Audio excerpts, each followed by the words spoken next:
पहुंचे हैं और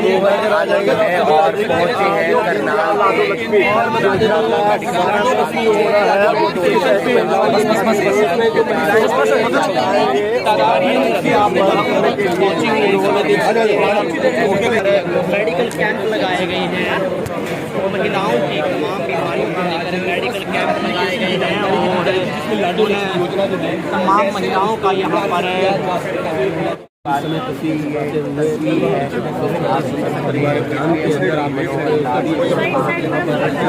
लगाया गया है और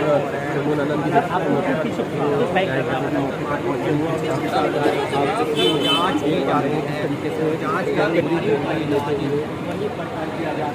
मेडिसिन दे दी जाती है। अगर कोई बीमारी ऐसी होगी उसका इलाज यहाँ पर के द्वारा की जा रही है और किस तरीके का ब्लड डोनेशन कैंप भी है यहाँ पर। आप इधर आ जाओ, बीच में से हटो ना, देना है।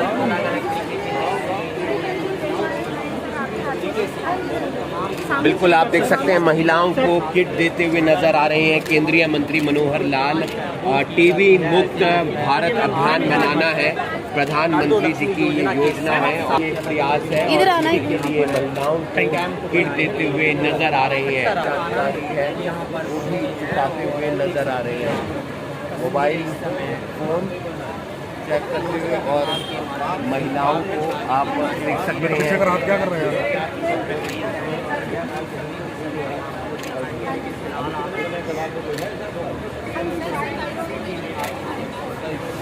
तो आप देख सकते हैं टीबी मुक्त जो भारत अभियान है उसके तहत जो राशि है वो दी जा रही है। कमाता होगा तो उल्टे सीधे काम में खा पी जाता होगा। हमारे हाथ में पैसा नहीं आता। हमको अपने घर की चिंता, रसोई की चिंता भी करनी है, अपने बच्चों की पढ़ाई की चिंता भी करनी है। महिलाओं को बच्चों की पढ़ाई की चिंता कितनी होती है, मैंने पहले भी एक बार बताया था, फिर बता रहा हूं। मैं अगर यहाँ खड़ा हूं तो मेरी पढ़ाई के लिए पढ़ाई रुक गई थी, मेरी माँ ने कहा कि बेटा पढ़ ले, 300 रुपया निकाल के अपने पास से दिया, पिताजी से चोरी दिया कि जाकर एडमिशन लिया। तब मैं आज आपके सामने यहाँ खड़ा हूं। तो माओं को बच्चों के लिए हर प्रकार की चिंता करनी पड़ती है। तो हमने पिछले इलेक्शन में घोषणा की थी कि हम योजना बनाएंगे। योजना का नाम होगा लाडो लक्ष्मी योजना। और ये लाडो लक्ष्मी योजना में हम ऐसे गरीब परिवारों को, बहनों को 23 साल की उम्र के बाद 2100 रुपया हर बहन के हाथ में देंगे। वो योजना आज हम शुरू कर रहे हैं।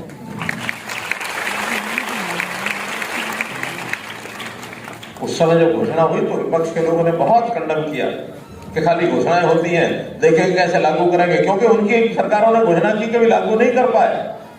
हमारे मुख्यमंत्री ने कहा कि तिथि नोट कर लो, 25 सितंबर को इसका रजिस्ट्रेशन शुरू करेंगे और रजिस्ट्रेशन सारा महीने भर में जितनी बहनों का हो जाएगा तो अक्टूबर के महीने में पूरा रजिस्ट्रेशन करेंगे। नवंबर की पहली तारीख से सबको 21 रुपये मिलना शुरू हो जाएगा। ये लाडो लक्ष्मी का आज जिसका लॉन्च कर रहे हैं हमारे मुख्यमंत्री, एक ऐसी योजना होगी कि जिससे हमारी बहनें, हमारी 23 साल से लेकर के ऊपर तक की सब बहनें, मैं सब इसलिए कह रहा हूं कि एक उम्र के बाद 60 साल की उम्र से उनको फिर ओल्ड एज पेंशन मिलने लग जाती है। मिलेगी दोनों में से एक ही। अब 2100 मिलेगी, 60 साल की होने के बाद 3000 मिलेगी। उस समय तक शायद ज्यादा भी हो सकती है। दुर्भाग्य से अगर कोई बहन मानो पति चला जाए, विधवा हो जाते, तो उसको भी 3000 रुपया मिलता ही है। और हमने तो और भी चीज की थी कि जिन बहनों की शादी नहीं हुई उनको भी अलग से 3000 रुपये महीना शायद 45 साल के बाद उनको 3000 शुरू कर दिया। कुछ एक हमारे एक मजाकिया विधायक थे, सदन में एक बार कह दिया कि आप सारी चिंता महिलाओं की करते हो, विधवाओं की करते हो, और जो ये हिंदी का शब्द तो विधुर, लेकिन उसने शब्द में कहा कि रंडे रह गए विधवा, उनकी भी हमने पेंशन चालू कर दी, उनकी भी चालू कर दी।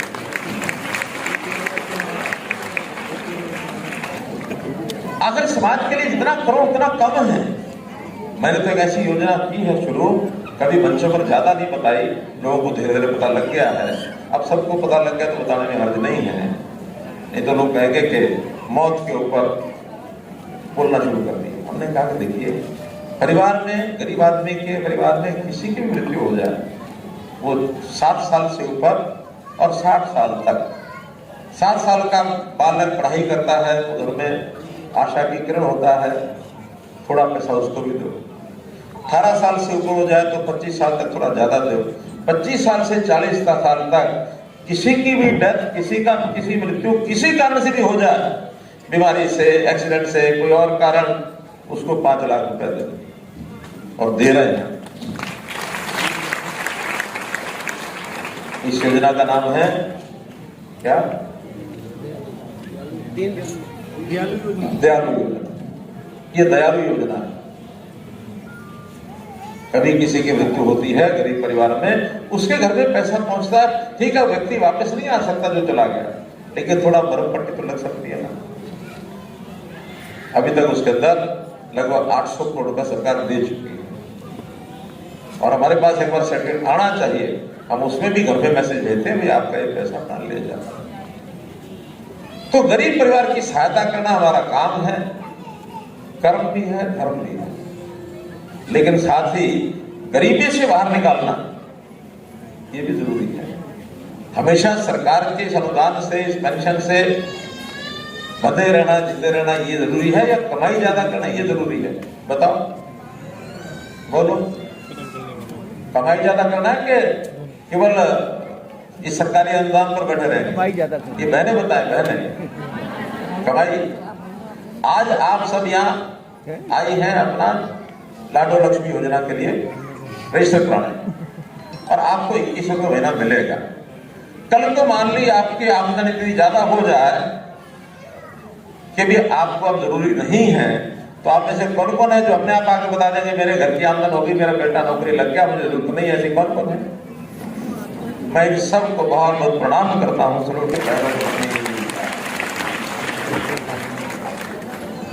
जरूर नहीं तो जिसको जरूरत हो चीज उधर घुमा दो। ये जो सिगरेट मैंने बताया ना लाल बहादुर शास्त्री की, उसके पीछे यही है। उनसे बातचीत कर रहे हैं, उनके स्वास्थ्य के बारे में जान रहे हैं, उनसे जुड़ी हुई जानकारी जो है वो लेते हुए नजर आ रहे हैं। सबके बारे में पूछ रहे हैं केंद्रीय मंत्री मनोहर लाल।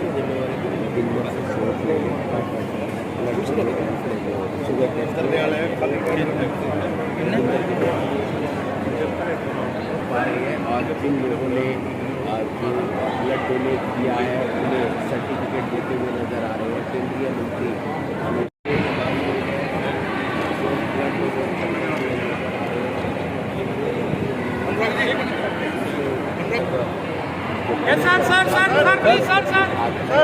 सर इधर सर डोनेट किया गया और उद्घाटन करते हुए नजर आ रहे हैं। तस्वीरें आप अभी ब्रेकिंग के माध्यम से देख पा रही हैं। काफी ज्यादा करोड़ों में ये सौगात मिलने जा रही है। उप स्वास्थ्य केंद्र बाल आप देख सकते हैं उप स्वास्थ्य केंद्र कैमला के इस भवन का शिलान्यास मनोहर लाल ने किया है।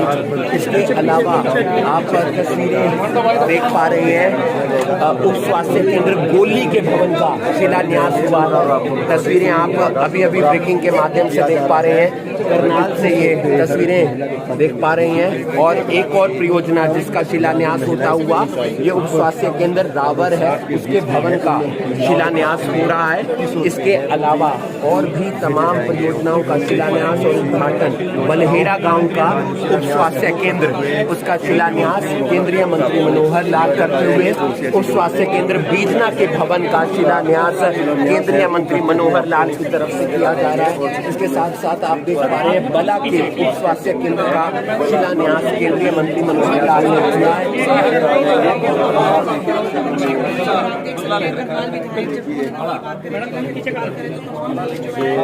तो आप देख सकते हैं स्टोंडी के उप स्वास्थ्य केंद्र का शिलान्यास हो रहा है और इस करनाल से देख पा रहे हैं अभी अभी ब्रेकिंग के माध्यम से उप स्वास्थ्य केंद्र रतक के भवन का शिलान्यास केंद्रीय मंत्री मनोहर लाल करोड़ों रुपए की आज सौगात दी है केंद्रीय मंत्री मनोहर लाल ने उप स्वास्थ्य आपके सामने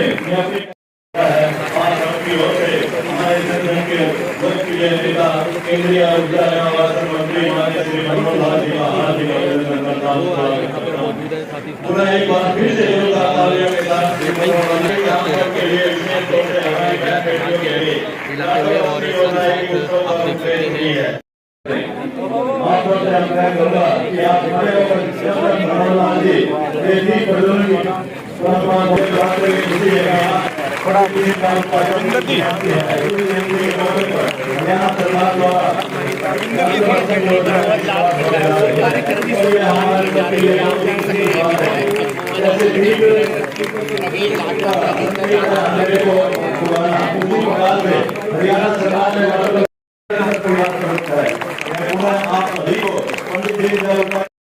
हमारे करनाल के बहुत लोकप्रिय सांसद और केंद्र में ऊर्जा आवासन और शहरी मामले मंत्री माननीय श्री मनोहर लाल विराजमान हमारे करनाल विधानसभा क्षेत्र के बहुत लोकप्रिय विधायक माननीय श्री जगमोहन आनंद जी भाजपा के जिलाध्यक्ष आदरणीय जी माननीय सांसद महोदय के प्रतिनिधि गोविंद राणा जी एसपी साहब श्री नगर निगम आयुक्त डॉक्टर वैशाली शर्मा जी और एडीसी साहब श्री चौलो भट्टी जिनके अथक प्रयास से इतना क्योंकि आज उत्सव है आपका एक बहुत बड़ा उदाहरण हरियाणा सरकार देने जा रही है और ये हम सब का परम सौभाग्य है कि हमारे जिला पर माननीय श्री मनोहर लाल जी की गरिमा में उपस्थिति इस बात का संकेत है कि हरियाणा सरकार